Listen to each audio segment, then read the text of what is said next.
મિત્રો, મારી યુટ્યુબ ચેનલમાં તમારું હાર્દિક સ્વાગત છે. આજે આપણે ટેક્સેશન 2માં યુનિટ 3માં ઉદાહરણ નંબર 8 જોઈએ તો જુદી 7 એન્ટ્રી આપી છે. એમાં TDS આપેલો છે અને વ્યાજની ગણતરી કરવાની છે. તો કરપાત્ર આવક કેટલી થાય એ આપણે શોધવાનું છે. તો મિત્રો, પહેલી એન્ટ્રી આપેલી છે કે અલિમિટેડના ડિબેન્ચર પર ગ્રોસ વ્યાજ 45,000. કેટલું છે? 45,000. એની રકમ મિત્રો આ મુજબ છે.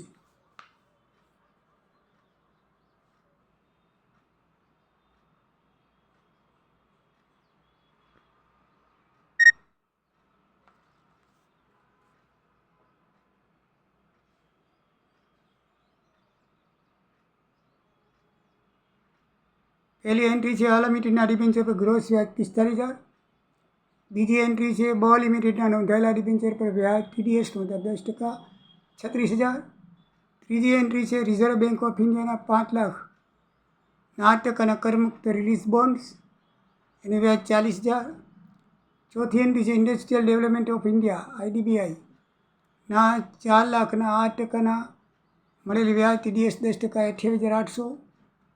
પાંચમી એન્ટ્રી છે લિમિટેડના ઇક્વિટી શેરો મળેલ ડિવિડન્ડ TDSનો દર 10% 5400. છઠ્ઠી એન્ટ્રી છે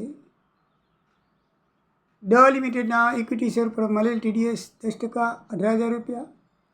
અને સાતમી એન્ટ્રી છે બેંક ડિપોઝિટ ગ્રોસ વ્યાજ 6,200. પાછલા વર્ષ દરમિયાન તેણે લીધેલ લોન ડિબેન્ચર લિમિટેડના ડિબેન્ચર રોકાણ કરવા માટે એના ઉપર 4200 રૂપિયાનું વ્યાજ ચૂક્યું હતું. તો મિત્રો, આ એની રકમ છે. એના ઉપરથી આપણે દાખલો ગણવાનો છે.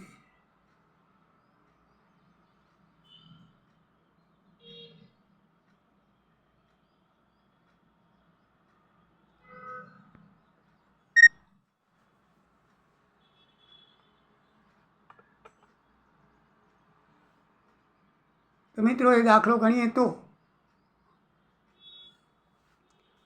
પહેલું જે વ્યાજ છે અલિમિટેડના ડિબેન્ચર ગ્રોસ વ્યાજ 45,000 આવશે. એમાં કંઈ ગણતરી કરવાની નથી. બધા વ્યાજનું ટોટલ કરીને પછી એમાં કરવાનું છે. બધાને વ્યાજ જે નથી ગણ્યા એના ગણવાના છે.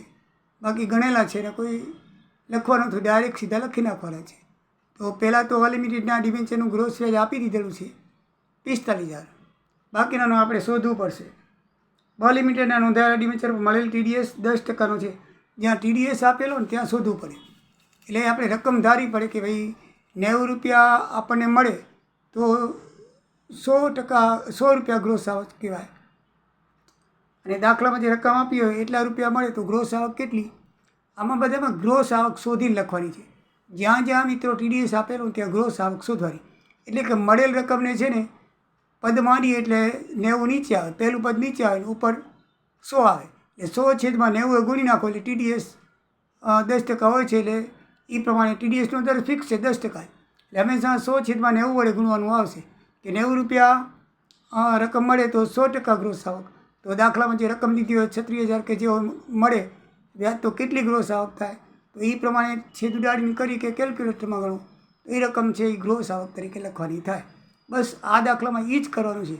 જ્યાં જ્યાં TDS આપેલો છે ત્યાં મળેલ રકમને 100/90 વડે ગુણી નાખો એટલે ગ્રોસ આવક આવી જાય. બરાબર. બીજીમાં તમે લિમિટેડમાં ડિબેન્ચર છે 36,000 મળેલ વ્યાજ છે, TDS 10% કાપીને મળે તો એને 190 ગુણી નાખો તો કેટલું વ્યાજ આવે મિત્રો?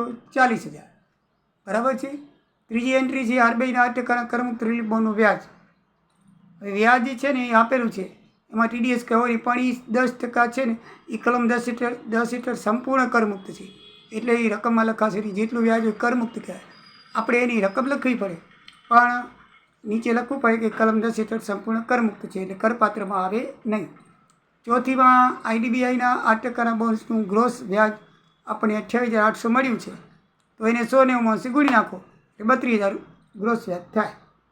લિમિટેડના ઇક્વિટી શેરનું ડિવિડન્ડ આપણને 5400 મળ્યું છે. TDS 10% છે 100 એ ગુણી નાખો 6,000 રૂપિયા થાય. દ લિમિટેડના ઇક્વિટી શેરનું પણ ડિવિડન્ડ મળ્યું છે 18,000. 10% TDS છે 100 ગુણી નાખો ગ્રોસ આવક આવી ગઈ 20,000. ટોટલ મારો 1,69,200. એમાં ખાસ કપાત તરીકે નીચે આપેલું છે કે 4200 રૂપિયા. એ શું કામ કપાત થાય? એને બ લિમિટેડના ડિબેન્ચર ખરીદવા હતા તો એને બેંકની લોન લીધી, તો આજે આવક છે એમાં બેંકની લોનનું વ્યાજ બાદ થાય મિત્રો, એટલે 4200 રૂપિયા બાદ થશે. 1,65,000 અન્ય સાધનોની કરપાત્ર આવક શીર્ષક હેઠળ એની રકમ કરપાત્ર બને.